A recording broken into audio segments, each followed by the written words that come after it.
Bien, merci Monsieur Gauti de m'inscrire dans cette galerie de personnages, effectivement, depuis Kestenberg, Philippe Guton, Peter Bloss, François Ladame, etc., etc. Voilà.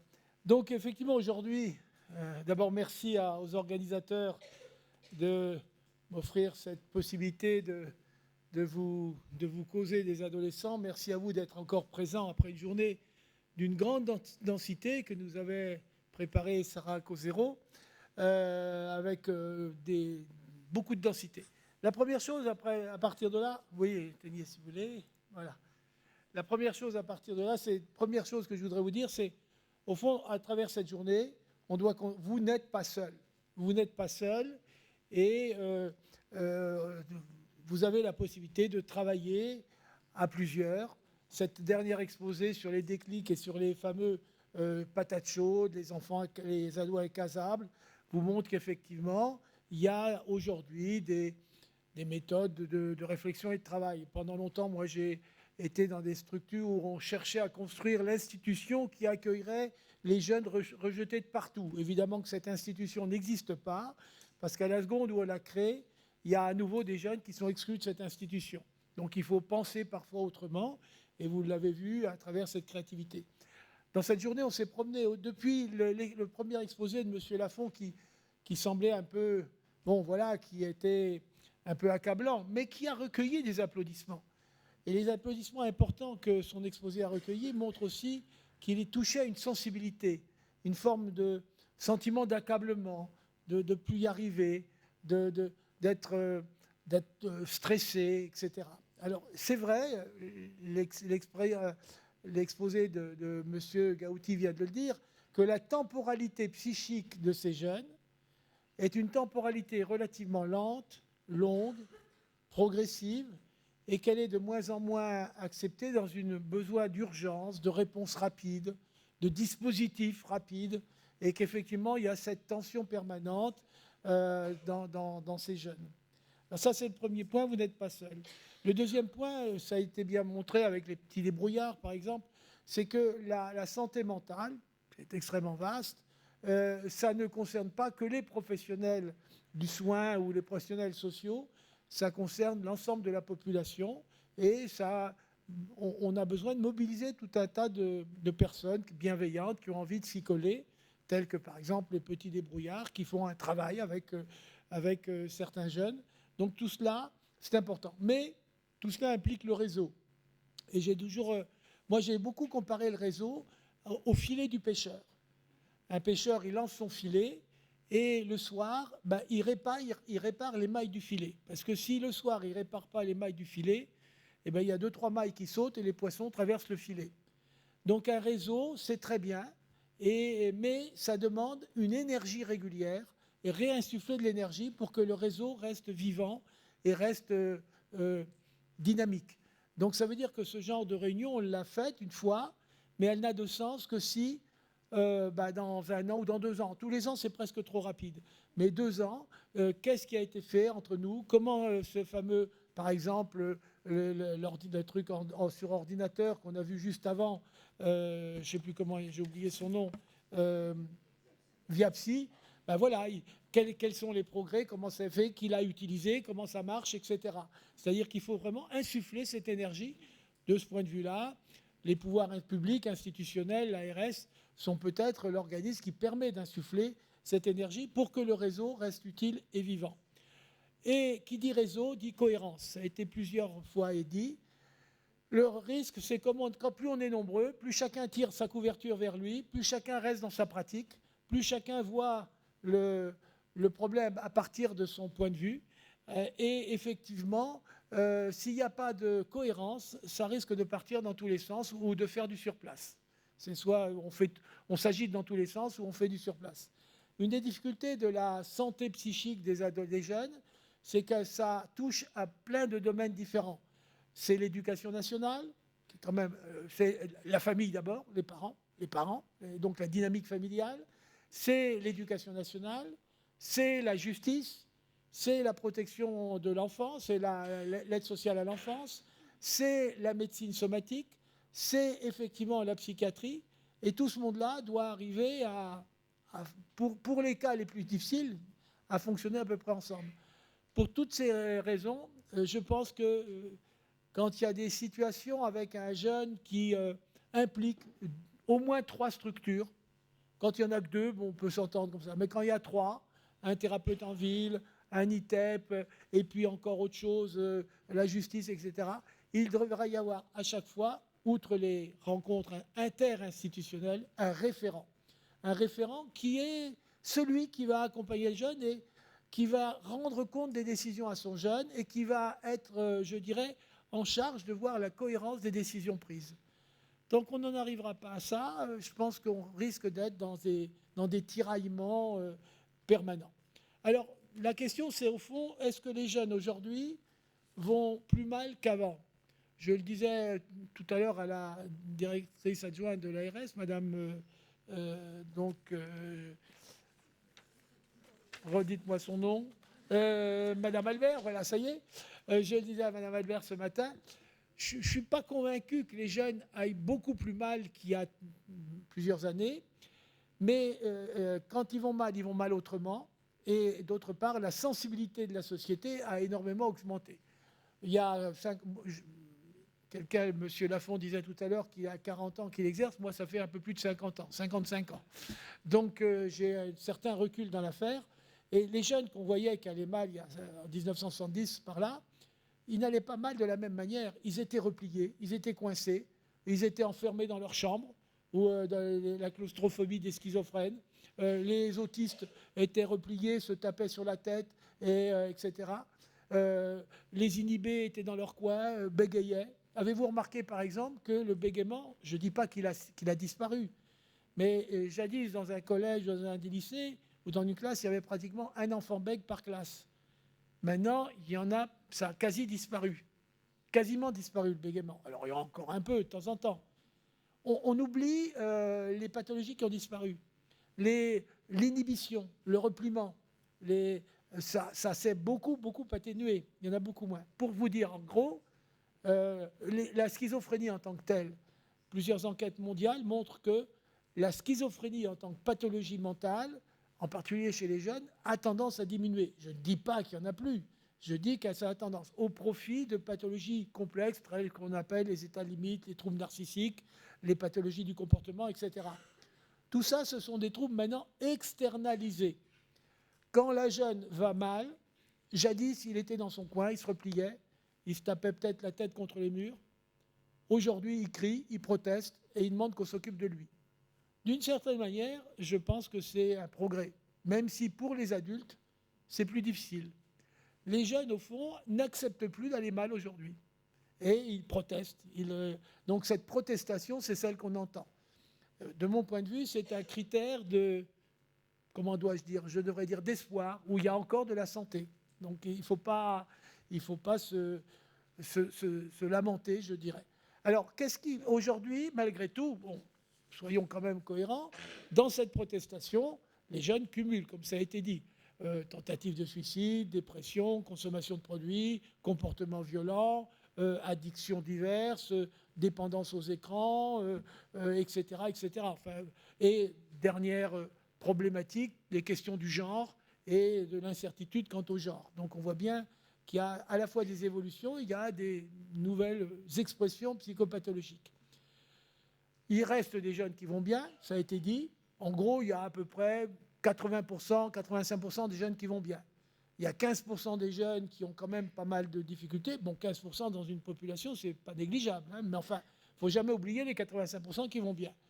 Et sur les 15% qui vont pas bien, il y en a 4 à 5% qui cumulent, c'est ceux du déclic, qui cumulent un ensemble de symptômes tout à fait impressionnants.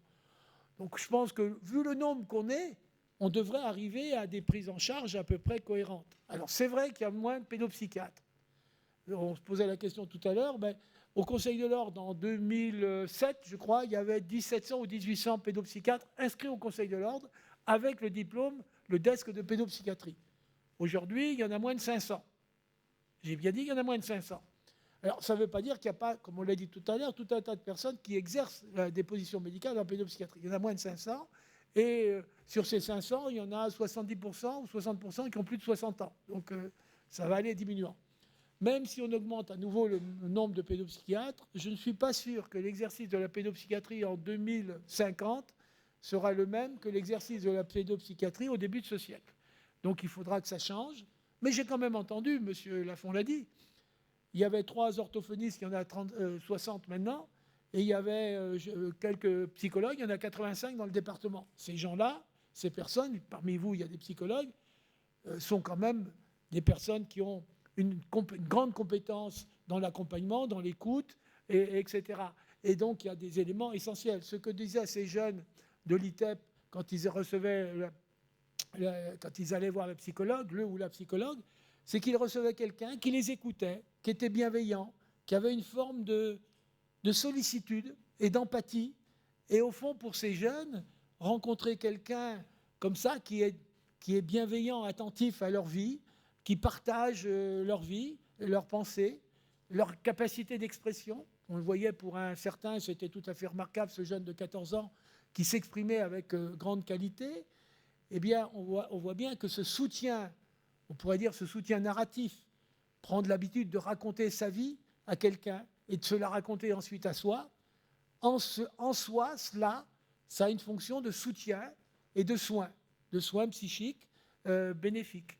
Donc, voilà, ça fait partie de l'arsenal et je pense que c'est plutôt bien. Il ne faut pas s'effondrer et dire que tout va mal. Pourquoi je dis ça? Parce que si les adultes disent tout va mal et si les adultes sont déprimés, si vous êtes déprimé, allez vous occuper de vieux ou allez vous occuper de vos carottes ou de vos chats, mais pas d'adolescents. Les adolescents ont besoin d'avoir des adultes qui croient dans ce qu'ils font. Si les adultes sont déprimés, alors c'est un vrai problème aujourd'hui. Beaucoup d'adultes, dans notre pays en particulier, beaucoup d'adultes ne croient plus trop au progrès. Beaucoup d'adultes sont dans une forme de retrait ou peut-être pas de désespoir, mais de doute. Je vous rappelle, à titre historique quand même, avant que je parle proprement de l'adolescent, que le concept de progrès, c'est un concept qui est né avec la Renaissance, 15e, 16e siècle, et c'est l'idée que demain sera meilleur qu'aujourd'hui. Avant cette période, avant la Renaissance, c'était pas ça. C'était le monde avançait vers la fin du monde. On avançait vers la fin du monde. On allait vers la fin du monde. Donc ce qui était bien, c'était avant. Et ce qui était dangereux, c'était après. Et c'est comme si aujourd'hui, l'Occident, un pays comme le nôtre, était en train de retrouver la vision archaïque et très ancienne, comme si nous allions vers notre perte et vers la fin du monde. Voilà. Et donc, comme si la notion de progrès qui nous a portés pendant 4 siècles était extrêmement fragile. Et bien, quand effectivement les adultes participent de ça, je ne sais pas si les adolescents peuvent se construire dans un monde, dans le futur, se construire dans la projection du futur. Donc il faut qu'on réfléchisse aussi à ces éléments-là. Je crois que le cadre des adultes et tous les soignants qui sont ici, tous ceux qui sont au contact d'adultes, doivent porter en eux quelque chose d'un espoir, d'une croyance dans le fait que l'être humain, il trouvera des solutions, même si c'est compliqué. Alors peut-être qu'on traîne un peu pour trouver les solutions, mais on les trouvera et ta génération les trouvera. Il faut que tu les trouves. Voilà, quelque chose comme ça, qui soit un discours suffisamment porteur et étayant. À partir de là, au fond, qu'est-ce qui se passe avec les adolescents et à quoi correspond cette période? Je pense que quand on s'intéresse aux adolescents, il faut quand même connaître les enjeux psychiques de l'adolescence. Si on ne connaît pas les enjeux psychiques de l'adolescence, je pense qu'on a du mal à être soi-même en tant qu'adulte dans un terrain sécure, dans un état de sécurité face à cette incertitude, ce tumulte, ces provocations fréquentes des adolescents. Donc il faut comprendre la dynamique psychique, les enjeux de ce qu'on appelait jadis la crise d'adolescence et ce qu'on a appelé après le travail psychique des adolescents. Si on ne connaît pas ça, je pense qu'on n'est pas nécessairement bien. Et chose importante, les adolescents sont différents et des enfants et des adultes. Un adolescent, ça n'est pas un adulte. Alors, je vais très brièvement, parce qu'aujourd'hui, on parle beaucoup du cerveau, je vais dire 3 mots du cerveau qui est en arrière-plan. Jusqu'à présent, on pense avec son cerveau, même si toute la pensée n'est pas nécessairement dans le cerveau, elle est aussi dans l'interaction. À l'adolescence, le cerveau n'augmente pas tellement de volume. Il augmente de 2% de volume entre l'enfance et l'âge adulte. Le cerveau d'un prépubère et d'un adulte, il y a 2% d'augmentation. Ce n'est pas énorme. En revanche, les structures internes du cerveau évoluent beaucoup. Dans le début d'adolescence, ce qu'on appelle les noyaux gris centraux, l'amygdale, l'hippocampe, etc., sont très développés par rapport à ce qu'on appelle la substance grise périphérique, les hémisphères. Or, les noyaux gris centraux, amygdale, hippocampe en particulier, sont les noyaux des émotions et de la régulation des émotions, des affects, etc. Et alors que le cerveau hémisphérique, qui partant va maturer depuis l'arrière, le cortex occipital, jusqu'à l'avant, le cortex frontal. Chacun sait maintenant que le cortex frontal, c'est le cortex du raisonnement, de la planification, etc. Et cela, ça n'arrivera qu'en fin d'adolescence, 18, 19, 20 ans. Donc le cerveau d'un adolescent est un cerveau, on pourrait dire, en déséquilibre, avec une hypertrophie des structures émotionnelles et une relative faiblesse des structures de rationalité. Donc vous voyez déjà, et ça n'arrivera à terme que vers 20 ans, 21 ans. Donc penser que le cerveau d'un jeune est comme celui d'un adulte, ben, c'est une erreur, même s'il parle, il a l'air de parler comme un adulte. Par ailleurs, gros changement entre l'enfance et l'adolescence, le système de valeurs d'un adolescent n'est pas le même que celui d'un enfant. Le système de valeurs d'un enfant, c'est le système de bon, c'est bien ou c'est mal. Faire ce que demande de faire papa, maman, c'est bien. Faire le contraire, c'est mal. Voilà, c'est bien et mal. C'est ça. Et un enfant, il est assez cohérent à ça. Alors, de temps en temps, il fait mal exprès, mais il sait qu'il fait mal en termes moraux. Parfois, c'est en termes physiques, mais il est dans ce système. Le système d'un adolescent, c'est ce qui est vrai ou ce qui est faux. Ce qui est vrai, c'est ce qu'on lui dit de faire et que l'adulte fait lui-même. Ce qui est faux, c'est ce que l'adulte dit de faire, mais qui ne fait pas lui-même.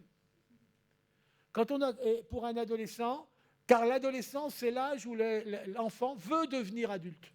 Donc si l'adulte lui dit, quand un adulte dit à un enfant, tu fais pas ça, et que l'adulte le fait, aucune importance.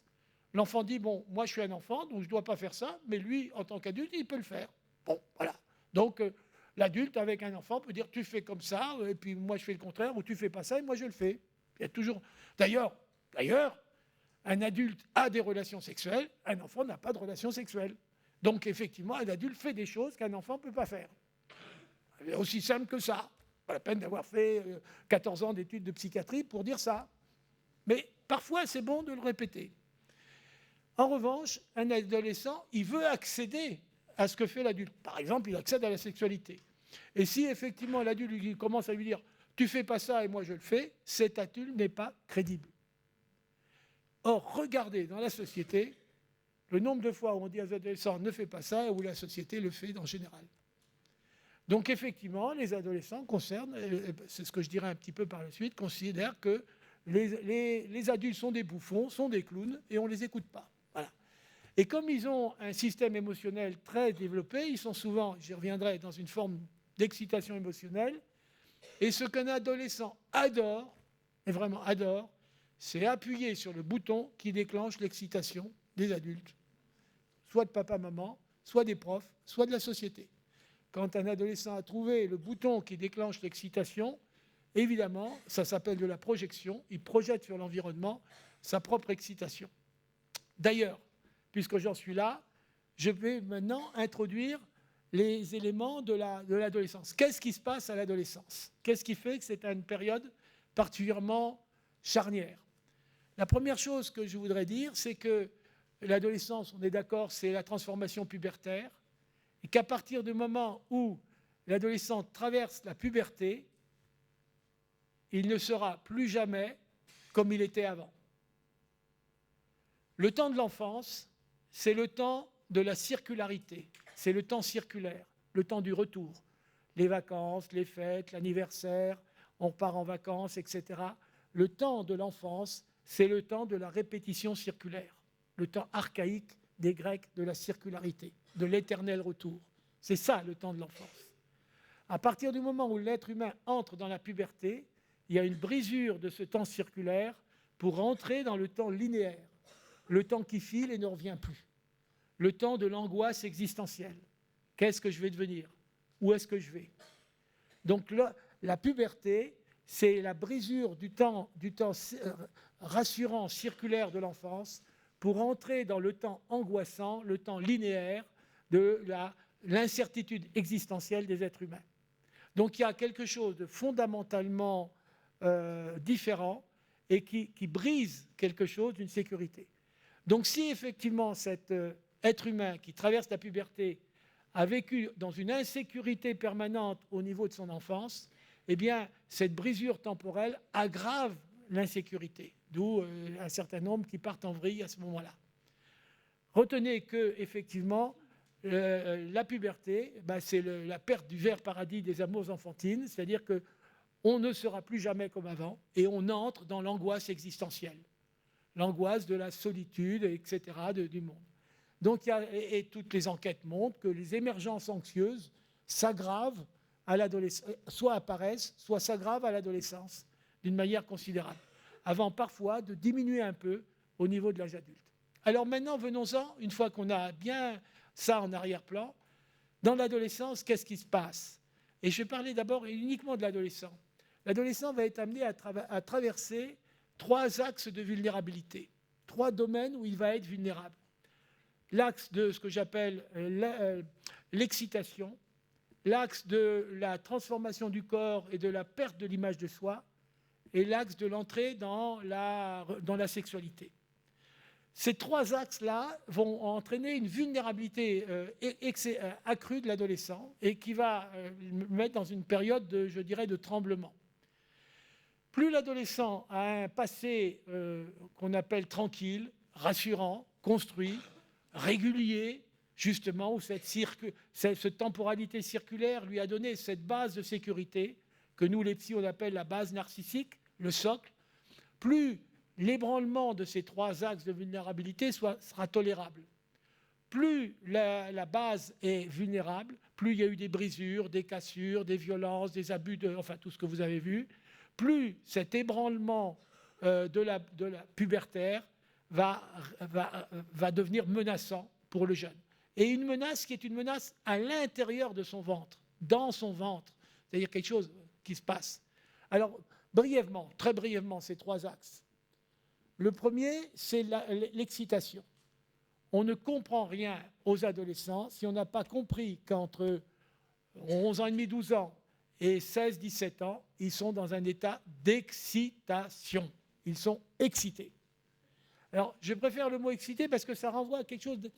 On ne sait pas très bien où c'est l'excitation. C'est dans la tête, c'est dans le corps. Ils sont dans un état d'excitation. On pourrait dire dans un état d'intranquillité. D'intranquillité qui, d'une certaine manière, est responsable d'une forme de souffrance. Alors, je voudrais bien qu'on s'entende. On a parlé à plusieurs reprises souffrance. Souffrance vient du latin suffere, qui veut dire attendre. Une lettre en souffrance, c'est une lettre en attente. La souffrance, souffrez madame que, dans le vieux français. La souffrance, c'est une attente. Je ne peux pas mieux vous faire un dessin que de vous dire que nous sommes dans une société d'excitation qui ne supporte pas d'attendre. Donc évidemment, en miroir, les adolescents sont dans cette plainte de souffrance qui est dans l'attente. Il y a, moi, quand j'allais pas bien, quand j'étais adolescent, combien de fois j'ai entendu cette phrase « Écoute, ça va, tu verras, ça ira mieux plus tard ». Combien de fois je l'ai entendu? Tu verras, ça ira mieux plus tard. Donc je ne connais pas de jeunes entre 12 ans et 16-17 ans qui ne traversent pas à certains moments de leur vie des moments de souffrance et qui, 365 jours par an, sont dans un état de béatitude heureux. Voilà, je n'en connais pas. Bon. Donc en termes de santé mentale, il y a 100% des jeunes qui ne vont pas bien. Alors la question, c'est que peut-on faire de cette souffrance? Il y a 2 stratégies par rapport à cette souffrance, à ce mal-être comme on dit, hein, il est en mal-être, c'est soit d'attendre, soit de s'intéresser à autre chose, c'est-à-dire déplacer, patienter ou déplacer. Alors déplacer, c'est la stratégie privilégiée des jeunes adolescents, et peut-être un peu plus des garçons. D'ailleurs, on a très bien vu ces deux garçons, les deux filles dans l'ITEP, là, les deux filles se plaignaient, étaient dans la plainte et attendaient quelque chose, et les deux garçons s'agitaient. Voilà, comme par hasard. Il n'y avait pas plus bel exemple de différenciation d'expression psychopathologique en fonction du sexe. Bien qu'aujourd'hui, on veuille confondre les genres, c'est à l'adolescence que les expressions psychopathologiques et symptomatiques en fonction du sexe et du genre se mettent en place, précisément autour, pour ceux qui sont médecins, du stade 3 de Tanner. C'est pile poil au milieu de la puberté que les expressions psychopathologiques deviennent très typées selon le genre. Alors il y a toujours quelques exceptions, bien sûr, mais les 4 cas qu'on nous a présentés là sont assez typiques. Donc la première stratégie par rapport à l'excitation, c'est attendre des jours meilleurs. Pour attendre, il faut rêver, il faut réfléchir. Il faut surtout, pour attendre, penser que demain pourrait être meilleur qu'aujourd'hui. Et quand on est convaincu que demain sera pire qu'aujourd'hui, en français, ça s'appelle le désespoir. Quand on pense que demain sera pire qu'aujourd'hui, c'est difficile d'attendre. Alors l'autre stratégie, très utilisée aussi auprès des jeunes adolescents et peut-être encore plus des garçons, c'est déplacer l'excitation. Déplacer l'excitation, c'est taper dans un ballon, c'est courir, c'est faire de la boxe, c'est faire des montages, c'est branler sa souris. J'ai bien dit branler sa souris. Bon, vous verrez la métaphore. Donc c'est effectivement exprimer le corps. Il a plusieurs fois été question du corps à l'adolescence, j'y reviendrai. Fatiguer le corps dans un travail d'accompagnement est un élément essentiel chez le jeune pubère. Fatiguer, je vous assure qu'après avoir fatigué son corps à 13 ans, 14 ans, il dort mieux le soir que s'il n'a pas fatigué son corps. Donc, alors je ne suis pas un maniaque des activités, mais je pense que c'est un élément que dans nos sociétés de poser sur son siège, devant un écran, les adolescents ont un corps en éruption, un corps intranquille. Donc les deux stratégies, c'est attendre ou déplacer. Attendre, c'est la stratégie plus psychique. Déplacer, c'est la stratégie éducative d'accompagnement. Et une partie des activités dans les ITEP avec les éducateurs, c'est justement d'offrir aux jeunes toutes ces activités, en particulier entre 12 ans et 14-15 ans, toutes les activités possibles qui leur permettent de s'accrocher à quelque chose. En plus, pendant ce temps-là, ils ont une relation avec quelqu'un, ils parlent, etc.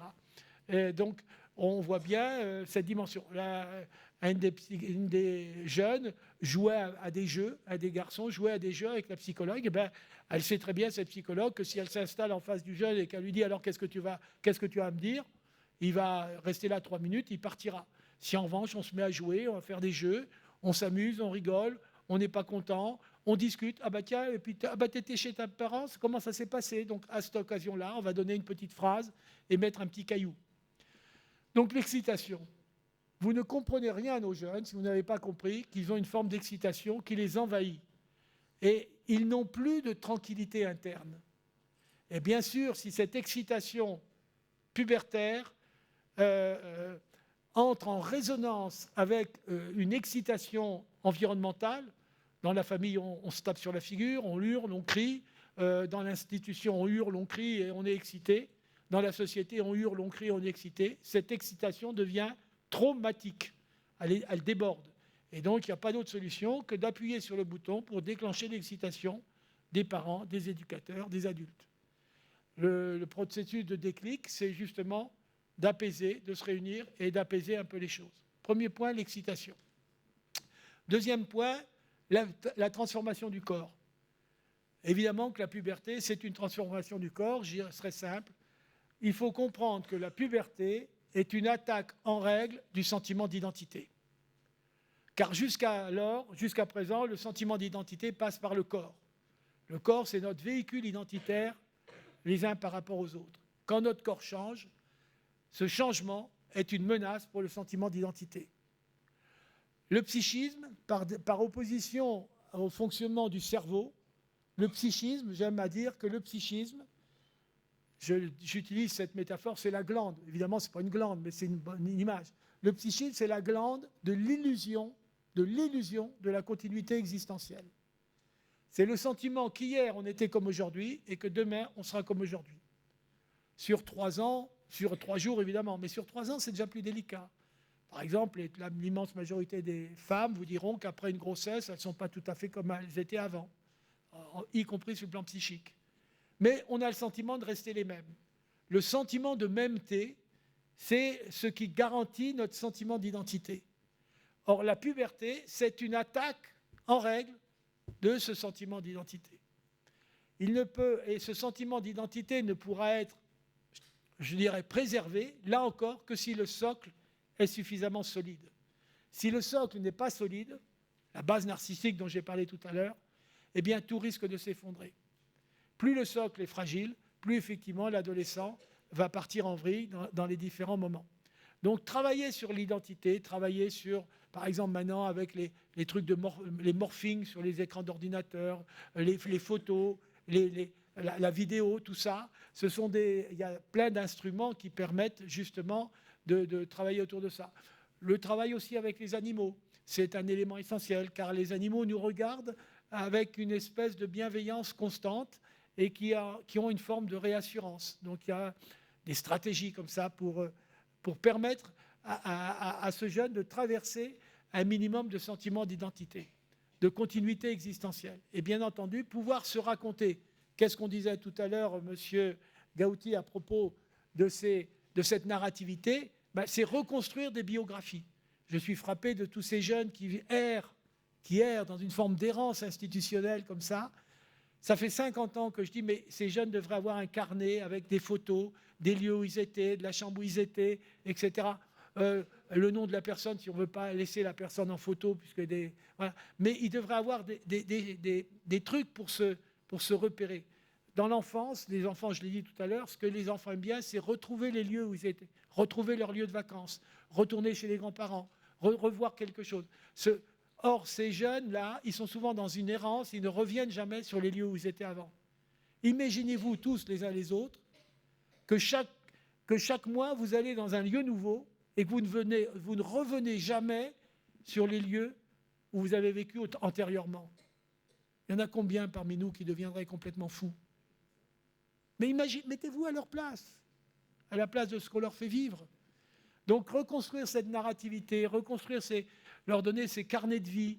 Alors ça commence tout doucement, mais le nombre d'institutions où, ah oui, il y a un carnet de vie, ah mais il est où? Ah ben il est rangé là dans l'armoire. Je dis, pourquoi le jeune il ne l'a pas? Voilà, etc., etc. Enfin, il y a encore, ah oui, un carnet de vie, ça veut dire qu'on pose ses fesses quelque part, qu'on a l'adolescent, puis qu'on prend du temps, et qu'après on va les chercher, on consacre, on va dire, telle année, t'étais où? Alors je vais aller chercher, et puis je reviens, là j'ai découvert que t'étais là, est-ce que tu te rappelles, etc. Vous êtes les béquilles et les auxiliaires de leur sentiment de continuité de vie. Si vous-même, vous n'avez pas dans votre tête la représentation continue de la vie de ce jeune avec qui vous êtes, vous ne pouvez pas l'aider. C'est emmerdant ce que je dis là. Mais hélas, c'est une vérité terrible. C'est-à-dire que si vous-même, vous n'avez pas dans votre représentation psychique une représentation de la continuité d'existence de ce jeune en face de vous, et que vous êtes dans l'instant des conneries qu'il fait, vous galopez après toutes les conneries. Et vous deviendrez complètement fou. Voilà. Donc, c'est ça dans lequel il faudrait réfléchir et entrer, et qui est en lien justement avec cette attaque du sentiment de continuité d'existence que représente la puberté. Vous voyez que c'est d'une simplicité extraordinaire. Troisième axe de vulnérabilité, c'est la sexualité. Car moi, ce qui me paraît là, ça fait une journée entière, bon, je dirais peut-être que je suis un obsédé sexuel, mais je pense qu'il est difficile de parler d'adolescence sans parler de sexualité. Car s'il y a une excitation dans leur corps, c'est bien évidemment l'excitation pubertaire et l'excitation de la sexualité, dans les deux sexes.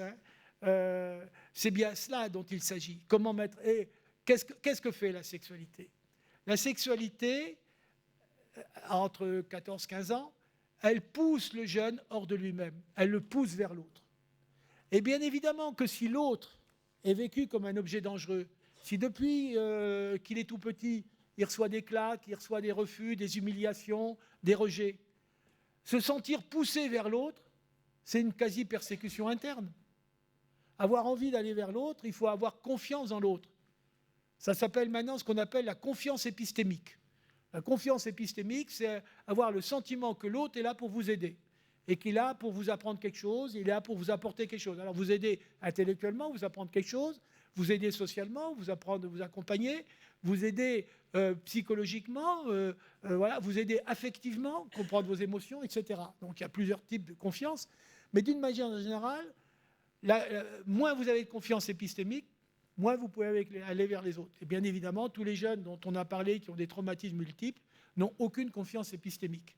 Donc le drame de la sexualité, c'est que ça vous pousse vers les autres. Et elle vous pousse vers les autres en plus d'une manière terrible parce que il arrive quelque chose aux gens à la sexualité. Il arrive quand vous êtes sexué. Tant que vous êtes un pubère, dans l'enfance, vous êtes à vous-même votre propre entièreté. Avec la sexualité, comme son nom et son étymologie le dit, maintenant c'est assez connu, sexualité vient de sécaré, qui veut dire couper. À partir du moment où l'être humain est sexué, il est coupé de son autre moitié. Il y a plusieurs centaines de milliers d'années, nous étions des boules avec 4 bras, 4 jambes, 2 paires d'yeux, 2 paires d'oreilles, 2 bouches, etc., 2 nez. Et nous étions des boules et nous avancions en roulant sur nous-mêmes et nous étions d'une force terrible. On nous appelait des androgynes. On était vachement heureux, tout contents, on ne demandait rien à personne et un jour on était tellement contents qu'on a voulu grimper sur l'Olympe et prendre la place de Zeus. À mesure qu'on grimpait, Zeus, pas du tout content, a demandé à Vulcain de lui donner une épée et a coupé ses êtres, ses androgynes en deux. Et les androgynes se sont trouvés coupés en deux. Et qu'est-ce que faisaient les androgynes ? Ils foutaient la paix à Zeus désormais, et ils passaient leur temps à courir à retrouver leur moitié. Et dès qu'ils avaient trouvé leur moitié, ils s'enlaçaient, ne se lâchaient plus, et mouraient d'inanition. Et Zeus pouvait enfin être tranquille sur son Olympe. C'est la métaphore. Ce qu'on oublie de dire, c'est qu'il y avait en fait 3 types d'androgynes. Il y avait les androgynes homme-homme, c'est-à-dire les androgynes qui, comme un homme, une moitié d'homme, qui courait après son autre moitié et qui s'enlaçait avec sa moitié d'homme. Il y avait les androgynes femme-femme, qui coupaient de leur moitié de femme, couraient après et s'enlaçaient dans leur moitié, redevenaient femme-femme complète. Et il y avait, dit Aristophane, parce que je vous raconte le mythe de Platon, dans le mythe d'Aristophane, dans le banquet de Platon, les moitiés hommes-femmes, les hommes couraient après leur moitié de femmes, comme les maris courent après leur maîtresse. Et les moitiés de femmes couraient après leur moitié d'hommes, comme les femmes mariées courent après leurs amants. Alors on se demande pourquoi Aristophane racontait cette affaire-là, sauf qu'Aristophane, il écrivait des pièces de théâtre, un peu comme les théâtres de boulevard, où évidemment le trio mari, femme et amant, ou mari, femme et maîtresse, est le trio absolument habituel. Mais ça dit quelque chose. Ça dit que la sexualité, la coupure de la sexualité, au-delà de la reproduction, la sexualité, ce n'est pas fait seulement pour la reproduction, du moins chez les êtres humains. La sexualité, c'est fait aussi pour se donner du plaisir. Et c'est inscrit dans le désir humain. Et la sexualité, eh bien, c'est le fait que l'être humain, il est coupé de son autre moitié et qu'à partir du moment où il entre dans la sexualité, il entre dans la plaie du désir. Ce qui, énoncé autrement, veut dire que quand on entre dans la sexualité, on entre dans la dépendance au désir de l'autre. Devenir sexué, c'est entrer dans la dépendance relationnelle, dans la dépendance à l'autre. De surcroît, un autre qui n'est pas papa-maman, mais qui est un autre qui est un étranger, puisqu'évidemment, on ne peut pas trouver auprès de papa-maman la satisfaction sexuelle qu'on attend. Donc l'adolescent est poussé hors de lui-même vers un autre dont il ne connaît pas très bien le désir et dont il devient dépendant. Voilà encore une des bêtises qu'on raconte aux adolescents. Quand tu seras grand, tu deviendras libre. Ouais, tu parles. Les gens un peu plus intelligents disent quand tu deviendras gras, tu deviendras autonome. Bah, c'est complètement faux. Entrer dans la puberté, tu verras, quand tu deviendras grand, tu entreras dans l'altérité au désir de l'autre. Alors évidemment, si vous dites comme ça, il ne comprendra rien, mais nous, dans nos têtes, on doit comprendre ça. Pourquoi les pathologies de la consommation, de l'addiction explosent à l'adolescence? Parce qu'à l'adolescence, comme la dépendance à un autre humain est angoissante, la dépendance au produit est rassurante. Parce qu'on a le sentiment qu'on va la maîtriser. Donc je prends le produit, comme ça, je suis le chef. Parce que la relation m'angoisse. Qu'est-ce que l'autre attend de moi? Donc il y a dans la sexualité une ouverture à la problématique de la dépendance. Si vous faites la comparaison, l'excitation, c'est l'anxiété. C'est la pathologie de l'anxiété. Avec est-ce que je pourrais tolérer, etc. La perte de l'image de soi et la transformation du corps, c'est la problématique de la dépression et de la perte identitaire, avec je ne me reconnais plus, etc. Et la sexualité, c'est l'entrée dans la dépendance et dans la relation à l'autre, avec toute la problématique de l'attachement. Je suis obligé de m'éloigner de ceux que je connais et que j'aime depuis mon enfance pour aller vers quelqu'un que je ne connais pas. Donc je mobilise toutes les structures de l'attachement avec toutes les angoisses que ça représente. Vous voyez que, et de ça, évidemment, chaque adolescent va avoir des fragilités dans telle ou telle zone. Les uns, ça sera plutôt l'anxiété, souvent parce qu'il a vécu dans des climats explosifs, etc. Les autres, ça sera plutôt au niveau de l'identité de soi, souvent parce qu'il y a eu des brisures, des ruptures relationnelles, des choses comme ça. Les troisièmes, ça va être plutôt dans la dépendance et dans l'angoisse de la sexualité, parce qu'effectivement, il a vécu souvent des dépendances, des humiliations, des rejets, des choses comme ça. Et donc, il y a souvent des secteurs plus ou moins importants. Alors, ces jeunes-là, évidemment, plus ils ont de multiples difficultés, plus ils sont dans la fragilité. Je viens de vous exposer ce qui est, depuis la nuit des temps, les problématiques des jeunes. Et ils ont toujours été comme cela. Mais qu'est-ce qui se passe aujourd'hui? Aujourd'hui, au-delà des événements qu'on incrimine, la Covid et le confinement, alors c'est vrai que la Covid et le confinement, c'est le contre-pied des besoins de l'adolescent. L'adolescent qui précisément a besoin d'aller ailleurs, d'être avec les copains, d'être dehors, de s'éloigner des parents, d'un seul coup, il se retrouve enfermé chez lui avec papa, maman et dans le confinement familial. Quand la famille fonctionne bien, quand il y a une grande maison avec un grand jardin, ça va. Mais quand vous êtes au 7e étage d'un appartement de 4 pièces avec 7 personnes qui vivent dedans, évidemment que c'est compliqué et que ça exacerbe les conflits. Donc effectivement, le confinement y a été pour quelque chose. C'est vrai que la situation internationale, les guerres, les cris, les hurlements, la violence répandue, le terrorisme, évidemment, quand les jeunes le voient, ils voient ça de manière répétitive sur la télé, ce n'est pas pour les apaiser. Et puis il est vrai aussi que l'éco-anxiété, la solastalgie, c'est cette souffrance devant un monde qui disparaît, qui ne sera plus jamais comme avant. Je ne retrouve plus mon monde d'avant. Je retourne dans l'endroit où j'ai passé mon enfance et là, tout a été démoli et puis je ne reconnais plus rien. Cette solastalgie et cette éco-anxiété, évidemment, les adultes sont parfois atteints avec une forme au pire de désespérance, au minimum de doute quant à la continuité de notre terre. Ça n'est pas fait, comme je le disais tout à l'heure, pour rassurer les adolescents. Mais au-delà de tout ça, je crois qu'il y a des changements qui aggravent fondamentalement les difficultés des adolescents. Le premier des changements sociaux, c'est l'irruption d'Internet. Il en a été question, j'y reviens pas, avec le harcèlement, avec tout ce que vous avez entendu, l'hameçonnage, etc. Ces dimensions d'Internet, avec effectivement le paradoxe dans lequel sont pris les adolescents, c'est-à-dire cette envie d'être différent des autres pour se sentir reconnu, et en même temps ce besoin d'être apprécié des autres. La seule chose que je dirais, c'est qu'avec Internet, tout ce qui était de l'ordre de la verticalité, c'est-à-dire la recherche de reconnaissance des adultes, des parents, la recherche de reconnaissance des profs, voilà, de la génération d'avant, on va dire pour faire simple, c'est-à-dire d'obtenir même parfois au prix d'une contestation, tout ce qui était de recherche de la verticalité, qui inscrivait les jeunes dans ce qu'on pourrait appeler les problématiques objectales, les problématiques relationnelles, ce qu'on appelle nous les relations d'objets, les relations avec les autres. Ces problématiques, les autres, dans une différenciation générationnelle, cette problématique verticale avec Internet est remplacée par une problématique horizontale. Et effectivement, c'est du côté des pairs, P-A-I-R-S, et non plus du côté du père. Excusez-moi, je ne suis pas lacanien, mais on peut faire le jeu de mots.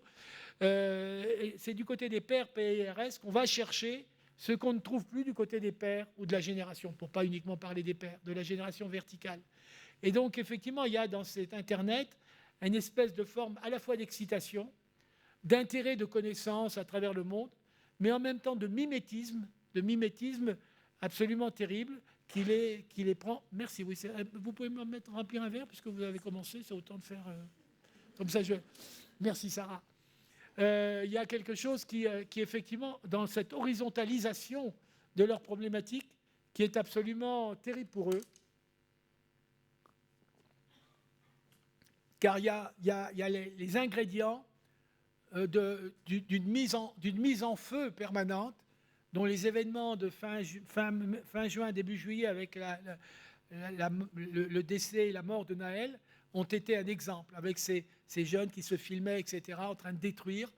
N'oubliez jamais qu'un jeune a un besoin viscéral, aujourd'hui, de créativité.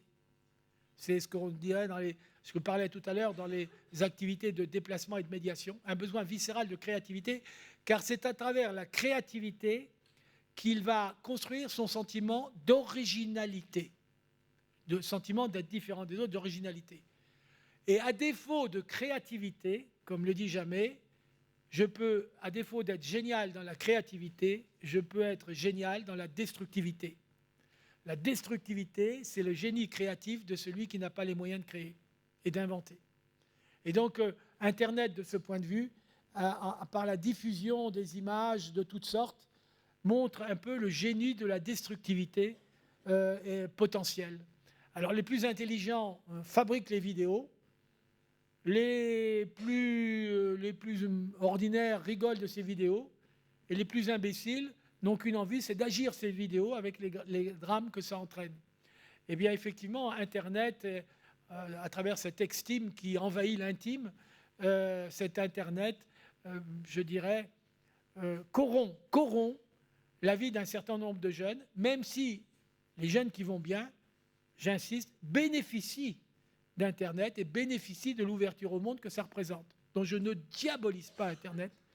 Et je pense que nous, les professionnels, on a tout à fait intérêt, comme ça a été dit avec ces jeux, ces escape games, nous devons utiliser ces systèmes justement parce que les adolescents aiment ça, pour leur apprendre et pour qu'ils approfondissent. Car ce sont des utilisateurs remarquables de tous ces jeux, mais ils ont souvent une connaissance très médiocre de la technique qui est sous-jacente. Et donc, c'est un vrai devoir pour nous d'aider ces jeunes à ce niveau-là. L'éducation nationale prend sa part, mais pour ces jeunes qui sont en difficulté, nous devons les aider. Enfin, le dernier point, et je terminerai par là, je pense qu'on est entré dans une autre société que la société des années 1950-1990. Nous sommes entrés dans les sociétés des individus. Et de ce point de vue-là, nous ne réfléchissons pas, les psys en particulier, au changement que représente le passage du statut de sujet au statut d'individu. Vous utilisez souvent le mot sujet dans nos échanges, etc., sans toujours savoir quelle est l'étymologie de sujet. Sujet vient du latin subjectum, être placé sous l'autorité. Subjectum, être sous le jet du Seigneur, sous le jet J-E-T, sous le jet du Seigneur, c'est-à-dire sous l'autorité du Seigneur, Seigneur du Moyen-Âge. Après, par extension, le roi, le chef de famille et Dieu. Donc, le concept de sujet est consubstantiellement construit autour de l'autorité. Il a été brièvement question de l'autorité tout à l'heure. Et construit autour de la verticalité. Le sujet, c'est l'autorité dans la verticalité. C'est ça le sujet. Alors effectivement, il est assigné à obéir aux exigences de celui qui commande. Donc les sujets, dans le cours du XVIIIe, XIXe siècle, essentiellement les hommes éclairés, se sont émancipés, voire révoltés, pour accéder au statut d'individu. Un individu, c'est un sujet qui s'émancipe de la tutelle du chef de famille, du roi, etc. Dans le cours du XXe siècle, mais ces individus qui étaient des chefs de famille avaient leurs femmes et leurs enfants dans leur maisonnée, qui étaient leurs sujets. Le XXe siècle a été le siècle de l'émancipation des femmes, du moins dans l'Occident. L'émancipation des femmes qui sont passées du statut de sujet, tu te marieras avec un tel, tu restes à la maison, tu fais comme si, tu n'as pas l'autorisation de travailler sans mon accord, tu n'as pas de carte bancaire, etc. etc. C'est dans le cours du XXe siècle, les femmes, dans nos sociétés, sont devenues des individus et elles ont acquis cette émancipation. Quelle est la caractéristique des individus au plan des sociologues? Les philosophes disent un individu, c'est un sujet qui s'est émancipé, donc qui est sorti de l'assujettissement à l'autorité, ça c'est le social, et au surmoi, ça c'est l'aspect psychologique, paternel et familial. Le statut d'individu, un individu, c'est un être autonome, et la caractéristique de l'autonomie, c'est d'avoir le choix, de choisir.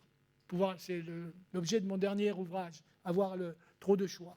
Eh bien, aujourd'hui, l'individu, il est autonome, c'est-à-dire qu'il décide avec qui il veut se marier, son métier, etc. Il décide de là où il veut vivre, de sa maison. Et aujourd'hui, il décide bien sûr depuis quelques années de sa sexualité. Et aujourd'hui, il décide de son genre. Alors, on pourrait y revenir. C'est effectivement le nouveau choix qui s'offre aux jeunes et aux êtres humains, aux individus de nos sociétés. Donc, être autonome et avoir le choix, c'est la base même de nos croyances respectives. Nous sommes des sociétés d'individus, vous êtes une majorité de femmes, et je pense qu'aucune d'entre vous n'a envie de revenir au statut des femmes du XIXe siècle. Aucune. Et j'espère que parmi les hommes qui sont ici, il en va de même pour eux-mêmes et pour leurs compagnes, leurs femmes, voilà, etc. Donc, être autonome et avoir le choix. Or, si vous regardez bien, dans l'éducation contemporaine des enfants, depuis le début de ce siècle, les enfants sont, dès la naissance, considérés comme des individus. Et les deux caractéristiques éducatives d'aujourd'hui, c'est stimuler l'autonomie de l'enfant et lui permettre d'avoir le choix, lui offrir le choix. Donc les enfants sont élevés en étant autonomes et en ayant le choix. La grande difficulté, c'est quand un enfant individu, élevé comme un individu autonome, dis-moi ce que tu veux mon chéri, qu'est-ce que tu veux, où tu veux aller, qu'est-ce que tu veux manger, qu'est-ce que tu veux ceci, qu'est-ce que tu veux cela, etc. etc. J'aurais 1001 exemples à vous présenter, et puis vous en avez dans la vie, dans votre vie autour de vous. Et si vous êtes des jeunes parents, vous verrez, vous vous rendez compte que très souvent vous demandez, et peut-être même trop souvent, vous demandez à l'enfant, voilà, dis-moi ce que tu veux mon chéri, etc. Quand un enfant est élevé comme cela, très vite, il y a une transformation fondamentale des principes éducatifs. Jusqu'en 1995, élever un enfant, c'était lui apprendre, dès qu'il commençait à marcher à quatre pattes ou à marcher, lui apprendre que le rapport à l'autre prévalait sur le rapport à soi. Alors dit autrement, écoute les autres, tais-toi, attends que j'ai fini de parler, tiens bien ton crayon, tiens bien ta fourchette. Enfin, c'est ce qu'on appelait être bien élevé. Être bien élevé, c'est apprendre que le rapport à l'autre prévaut sur le rapport à soi. Si je le dis maintenant en termes de technique psychodynamique, c'est apprendre que le plan objectal prévaut sur le plan narcissique. Voilà, je vais dire en termes savants. Aujourd'hui, quand on dit aux enfants, dis-moi ce que tu veux choisir, qu'est-ce que tu as envie, qu'est-ce que tu veux faire, implicitement, on apprend aux enfants que le rapport à soi l'emporte sur le rapport aux autres, que son propre désir l'emporte sur le désir de l'autre. Et là, il y a parfois des enfants qui sont élevés comme ça jusqu'à la majorité, parfois même toute leur vie. Eh bien, effectivement, quand on est donc dit techniquement, ça veut dire que le plan narcissique l'emporte sur le plan des relations d'objets. Ne nous étonnons pas si nous, les psys, on considère que les pathologies limites, les pathologies narcissiques l'emportent largement sur les pathologies dites névrotiques. Précisément, c'est ce que je suis en train de dire. Et je pense qu'il faudrait quand même qu'on réfléchisse à ça. Le problème, c'est l'adolescence. Le problème, c'est l'adolescence. Parce que vous voyez, moi, qui suis, enfin, quand j'étais adolescent, imaginons que j'ai 16-17 ans, je vois madame en face, là, qui est au premier rang, là, puis madame, elle me plaît bien. Alors ma puberté et ma sexualité me poussent hors de moi-même et va me pousser vers elle. Hein? Je vais lui sauter dessus. Le problème, aujourd'hui, c'est que il faut que madame donne son accord. Il faut que madame donne son avis. C'est-à-dire que si effectivement mon désir, c'est pour moi, c'est mon désir, madame a son désir, et aujourd'hui la société doit respecter ça. Donc le problème, c'est l'enfant élevé comme un individu. Qu'advient-il quand il arrive à la puberté? Il faut bien que vous compreniez que dans une société d'individus, la vôtre, la nôtre, nous avons tous en ce moment, nous partageons une croyance commune. Une croyance commune. Je vais vous énoncer cette croyance que vous partagez avec moi. Ouvrez les guillemets. Mon corps m'appartient, ma pensée m'appartient, et nul autre que moi-même n'a de droit sur ce corps et cette pensée. Est-ce que quelqu'un a des droits sur votre corps, madame? Et sur votre pensée? Voilà. Mon corps m'appartient, ma pensée m'appartient, et nul autre que moi-même n'a de droit sur ce corps et cette pensée. C'est très exactement l'illusion, la croyance que nous partageons tous ici. Croyance qui n'est pas répandue sur la terre entière et qui est relativement récente. Croyance qui implique deux limites complexes, très compliquées. C'est que si je crois ça, moi, madame croit ça elle aussi, et que cette croyance s'arrête où la croyance de madame commence. Et que je dois comprendre le concept de réciprocité. C'est-à-dire que je dois être capable de sortir de moi-même pour me mettre dans la tête de madame, pour comprendre que peut-être que son désir n'est pas en correspondance avec le mien, et qu'il y a peut-être un écart entre elle et moi. Cet écart entre elle et moi, ça s'appelle l'altérité. Eh bien, effectivement, la réciprocité, c'est la compréhension de l'altérité, très difficile à comprendre. Très difficile à comprendre. Jamais enseigné dans l'éducation nationale. Le deuxième élément, c'est que si madame pense que Marcéline l'emmerde et qu'elle a envie de le supprimer, elle a tout à fait le droit de le penser. Pas très poli de le dire, bien évidemment, interdit de le faire. C'est-à-dire que si tout ce qu'elle pense et tout ce qu'elle désire, c'est légitime pour elle, notion de légitimité, pour autant, ce n'est pas légal, notion de légalité, en un seul mot, de le faire. Or, l'écart entre ce qui est légitime et ce qui est légal, en termes de droit, est extrêmement compliqué à expliquer. Là encore, jamais expliqué aux jeunes. Donc, élever un enfant dans l'idéologie de l'individualisme, sans lui donner ces deux bases, qu'est la réciprocité et la différence entre légitimité et légalité, c'est le conduire dans le mur. Le conduire dans le mur social qu'il va rencontrer. Parce qu'effectivement, quand un enfant est élevé comme un enfant individu, bon, il est dans son entièreté de lui-même, mais la sexualité va le couper en deux et le pousser vers l'autre. Et là, il faudra qu'il fasse quelque chose de très douloureux pour lui. Point. Je reviens en arrière. L'enfant sujet, l'enfant élevé comme un sujet, quand il devenait adolescent, il accédait à l'individuation, c'était l'explication fréquente, par exemple Peter Bloss, la seconde crise de séparation-individuation, et dans cette individuation, il s'affirmait comme un individu. Mais, il avait été élevé enfant comme un sujet, donc il avait intériorisé quelque chose de la notion de verticalité, d'autorité, et de rapport à l'altérité et à l'autre, le rapport à l'altérité. Donc, on pourrait dire que pour un enfant sujet, devenir un adolescent sujet individué, c'était une conquête. La conquête de son autonomie. Aujourd'hui, un enfant individu, quelle conquête il a à faire?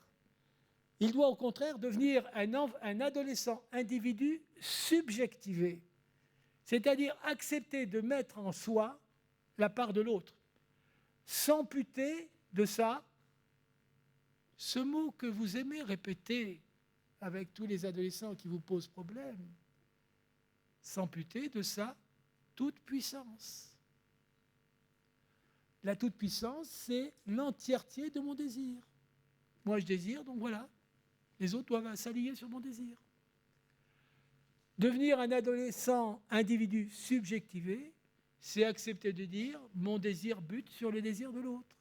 Je dois reconnaître que l'autre n'a peut-être pas le même désir que moi.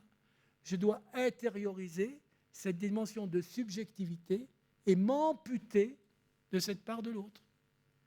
Donc aujourd'hui, l'adolescent, plus il pose de problèmes et plus c'est difficile, a un double renoncement. Le renoncement à cette forme de toute-puissance dans laquelle il a été trop longtemps installé par les conditions éducatives contemporaines, pas dans toutes les familles, mais dans certaines. Et d'autre part, il doit renoncer effectivement aussi à la problématique oedipienne et aller chercher, comme jadis, à l'extérieur de la famille, les personnes qui sont susceptibles de lui apporter son bien-être, etc. Donc je pense aujourd'hui que dans ces conditions éducatives contemporaines, il y a les germes d'une difficulté plus grande pour les adolescents. Ceci étant dit, n'oubliez jamais que 80% des adolescents vont bien et qu'ils font précisément, ils ont eu quand même une éducation où on leur a appris la part de l'autre. C'est quoi apprendre la part de l'autre ? C'est quelque chose qui est compliqué parce que plus on tarde, plus ça va devenir difficile. À 15, 16, 17 ans, c'est très compliqué et c'est toutes les stratégies que vous utilisez pour effectivement temporiser, travailler. Mais moi j'existe aussi, ils existent, etc. etc. Mais vous voyez bien que c'est difficile et ce n'est pas très spontané. D'ailleurs, au niveau des jeunes en déclic, ces jeunes qui vont très mal, qui foutent le feu à 100 tout, par quoi il faut en passer ? Par des expériences extrêmes. Par exemple, marcher pendant faire 5000 km avec un accompagnateur. Par exemple, traverser les Pyrénées de l'Atlantique à la Méditerranée en faisant les lignes de crête, etc. Par exemple, avec un bateau, traverser je ne sais quel, peut-être pas l'océan, mais voilà. Dans ces faire grimper dans des parois rocheuses, etc. Qu'est-ce que fait le jeune à ce moment-là, quand il a accepté de le faire ? Deux choses très importantes, enfin trois choses. Premièrement, il a la trouille. Deuxièmement, il se rend compte que pour faire ce qu'il veut faire, il a besoin de l'autre. L'autre peut l'aider. Troisièmement, il prend conscience aussi que l'autre, de temps en temps, a besoin de son aide à lui. Donc ces expériences extrêmes réintègrent souvent les jeunes dans la réciprocité et dans un rapport à l'autre qui peut être bienveillant et bénéfique. Alors que chez ces jeunes, ils ont la conviction que le rapport à l'autre est maléfique et destructeur. Voilà.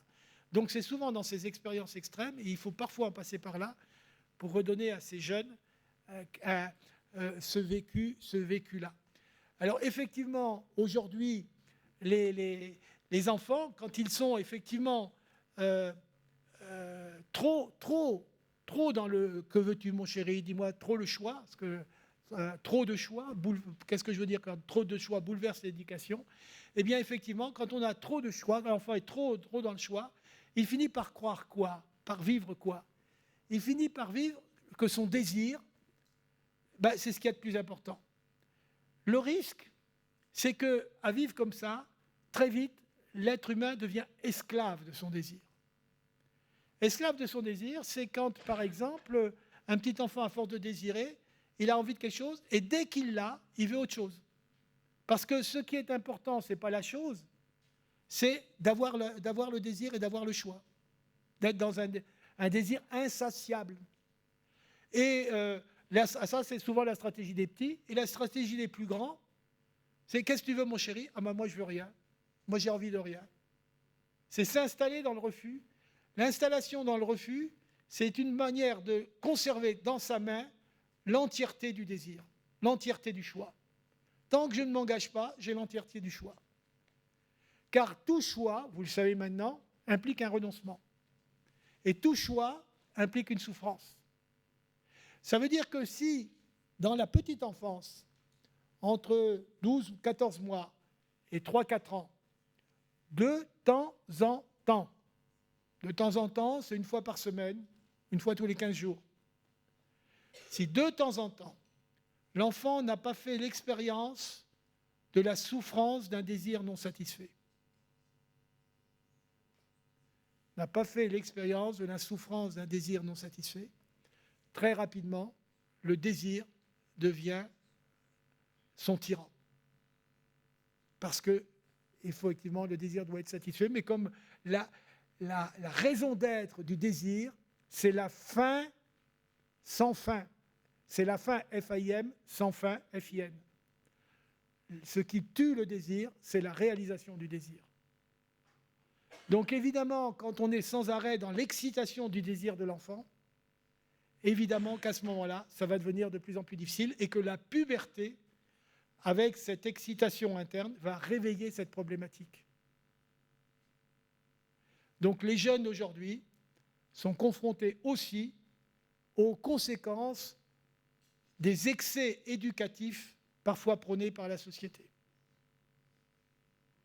Nous, professionnels du soin, devons garder les pieds sur terre et devons garder cette dimension tempérée. La difficulté, évidemment, c'est ce qu'on appelle le juste milieu. Je dois dire que le juste milieu, dans une balance Roberval, il suffit d'1 gramme sur un plateau de balance pour déséquilibrer les choses. N'oubliez jamais que le juste milieu est une instabilité permanente. C'est le contraire de la stabilité. Le juste milieu, c'est une instabilité permanente qui nous oblige en permanence à réévaluer notre position. C'est fatigant. C'est compliqué. Oui, oui madame, oui monsieur, l'éducation aujourd'hui est compliquée. Mais voyez, la complication, c'est ce qui rend intelligent. Je pense que vous avez envie que votre enfant soit intelligent. La simplicité, ça conduit à la bêtise. Donc aujourd'hui, notre éducation prônée est beaucoup plus compliquée, mais c'est ça qui nous rend tous plus intelligents. Je vous remercie.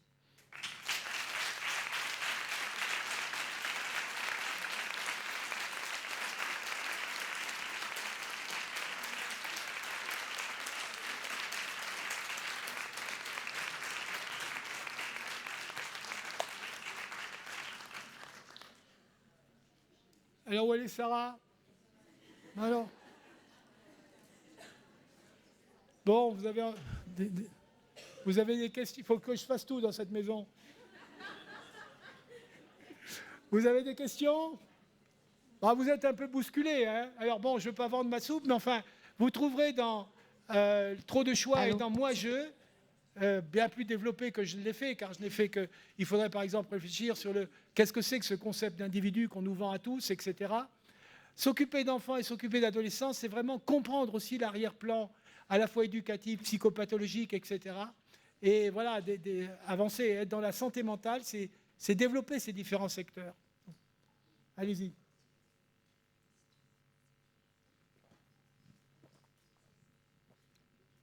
Régis, allez-y. Alors, de plus en plus tôt, on demande à l'adolescent de se mettre sur des rails. Sinon, il ne correspondra pas à Parcoursup, ou il ne remplira pas les critères de Parcoursup. Et effectivement, avec l'excitation, en fait, j'ai envie de dire qu'on les prive quelque part de leur insouciance. Alors, merci. Donc, Docteur Régis Blanchet, que je voudrais saluer, qui a fait sa formation initiale à Poitiers. Donc, je l'ai connu jeune psychiatre et je sais qu'il est très apprécié de vous tous ici à Tarbes et qui fait un travail très remarquable, et y compris, je pense que ce n'est pas un scoop de dire que Madame Blanchet, qui travaille aussi dans les environs, voilà. Donc, je les remercie de leur invitation et de votre présence. Alors, effectivement, l'insouciance, les jeunes n'ont plus droit. Je vais aller à Genève là, dans 2 mois pour faire un topo sur le jeu chez l'enfant. Comme si les enfants, avec les ordinateurs et les internets, etc., les parents ne savent plus jouer avec les enfants, ne savent plus chanter des chansonnettes, etc. Il y a une perte, effectivement, de cette dimension du sens. Et par ailleurs, quand on n'arrête pas de poser aux adolescents, aux jeunes, à partir de 13-14 ans, qu'est-ce que tu veux faire plus tard? Dans un monde tellement mouvant et tellement changeant, où les métiers qu'ils font, si ça se trouve, n'existent pas encore, il y a effectivement une forme d'anxiété anticipatrice. Par ailleurs, je voudrais dire que pour savoir ce qu'on fait plus tard, c'est-à-dire savoir à quoi on veut s'affilier, l'affiliation, C'est qu'est-ce que je ferai plus tard, qu'est-ce que je deviendrai plus tard. C'est ça la filiation, vers quoi je vais. Ne peut se comprendre et se vivre chez l'enfant que s'il y a une filiation. La filiation, c'est d'où je viens. Et l'affiliation, c'est où je vais. Et donc, on ne peut savoir où je vais, où on ira, que si on sait d'où on vient. Et donc, effectivement, l'adolescent, par exemple, il a besoin de rencontrer des métiers, il a besoin de savoir ce que faisaient ses parents. Je suis frappé par le fait qu'un nombre impressionnant de jeunes de 14-15 ans ne sont jamais allés dans le lieu où travaillent leurs parents, quand ce sont des parents qui travaillent dans un bureau derrière un ordinateur. J'avais un parent et il est analyste financier. Il était infoutu d'expliquer à son fils de 12 ans quel était l'essence de son travail. Compliqué quand même. Bon, alors évidemment, quand vous êtes infirmière ou quand vous êtes forgeron ou boulanger, vous avez la chance d'avoir un métier qui a une représentation assez facile pour l'adolescent. Mais un nombre impressionnant de jeunes vivent avec des parents qui font un travail qui n'a pas de représentation. Ils ne savent parfois même pas où ils travaillent. Quant à savoir ce que les grands-parents faisaient, les tantes, les oncles, etc., ces ressources familiales se sont délitées. D'où effectivement le recours à ces forums des métiers, à ces stages, etc., qui sont extrêmement précieux. Et un adolescent, il a le droit de goûter à quelque chose et de ne plus avoir envie de recommencer. Et on peut faire ça pendant 5, 10, 15 fois, jusqu'au moment parfois où ça va se passer le déclic, ce fameux déclic. Voilà. Donc il faut accorder aux jeunes le bénéfice de ces hésitations. Puis enfin, moi je trouve notre société quand même d'une absurdité absolue. Ces jeunes actuellement, ils vont probablement vivre jusqu'à 85-90 ans. Ils vont bosser jusqu'à 70 ans. Et on voudrait qu'à 17 ans, 16 ans, ils sachent déjà ce qu'ils vont faire. Mais enfin, où est-ce qu'on a les pieds ? On est où là ? On est où ?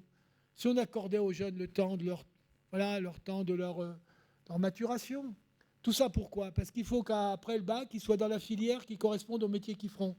On s'aperçoit que chez les jeunes de 30 ans, je crois que c'est de l'ordre de 70 à 80% des jeunes ne font pas le métier dans lequel ils ont été formés au plan universitaire. On marche sur la tête. On marche sur la tête. Voilà les différentes sources. D'autres remarques, d'autres questions ? Ce n'est pas des remarques ou des commentaires. Hein. Vous pouvez me dire que vous n'êtes pas d'accord avec moi. Hein. On peut engager un débat.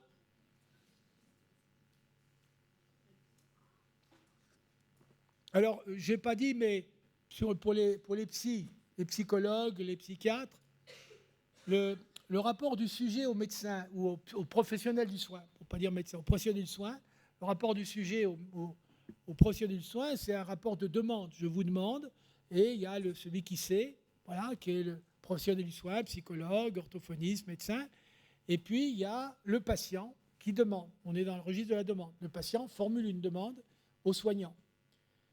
Dans le registre de l'individu, ce n'est pas du tout ça. L'individu, ce n'est plus un sujet, c'est peut-être pas tout à fait un consommateur, mais comme le dit, c'est un usager. Et l'individu, il n'est pas dans une demande, il est dans une revendication. L'individu revendique. Il revendique qu'on reconnaisse, il revendique ce qu'il a décidé. Il a vu sur Internet qu'il avait un trouble du spectre autistique, il revendique qu'on fasse un diagnostic de trouble du spectre autistique. L'individu est dans une revendication à l'égard de celui qui est censé ignorer sa revendication. Et donc le professionnel du soin est placé devant une contrainte de la revendication. Là où il était devant une relative liberté face à la demande du sujet, le professionnel de soin est placé devant une contrainte face à une revendication. On est passé d'une clinique de la demande à une clinique de la revendication. Et là, nous ne sommes pas préparés du tout à ce changement de modèle, y compris chez les psychologues. Et si par exemple, il y a un tel succès dans les coachings c'est quoi ? C'est prendre l'être humain comme un usager et prendre sa revendication comme point de départ de ce qu'on va faire avec lui.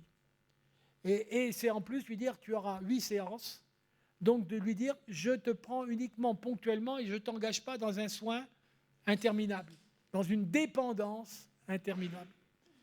Aujourd'hui, il y a une terreur de dépendre de l'autre. Parce que justement, la dépendance de l'autre est un attentat au statut de l'individu. Or, le soin psychique, c'est un soin, il n'existe de soin psychique qu'à l'intérieur d'un rapport de relative dépendance. Et donc, évidemment, il y a une contradiction entre le soin psychique et la demande de l'individu. C'est une des raisons profondes de la crise de nos disciplines. Il faut, au-delà des postes qui manquent, au-delà de ceci, au-delà de cela, dont je ne nie pas évidemment la réalité, il faut essayer de comprendre les enjeux fondamentaux. Je vous assomme, hein.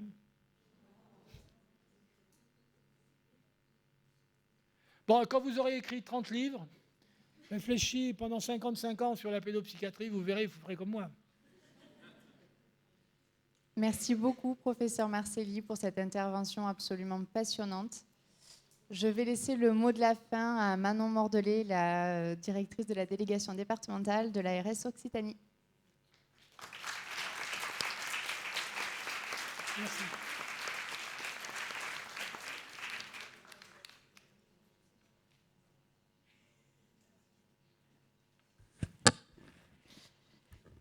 Que c'est dur. Honnêtement, passer après cette intervention pour laquelle je vous remercie encore, professeur, c'est juste quasi impossible. Et je vous vois tous parler entre vous et vous avez bien raison, ce que je vais dire est complètement inintéressant par rapport à ce qui vient de se dire. Je m'en excuse par avance, ça va être quelques minutes seulement pour vous remercier tous de cette journée. Elle n'est pas anodine, loin de là, c'est une vraie première sur le département, une première qui permet de se rencontrer, de partager, d'assumer nos responsabilités. Ça c'est vrai aussi, de se dire les choses tous ensemble et de co-construire, de montrer ce que l'on fait, ce que vous faites, ces initiatives passionnantes et de partager le savoir, la connaissance. L'idée c'est de renouveler ça et de pouvoir au quotidien construire ce collectif avec Monsieur Marcelli, si c'est possible. Et voilà, j'en dirai pas plus. Merci vraiment à tous pour ces participations, ces interventions passionnantes et ce que ça nous amène pour la suite. Merci encore.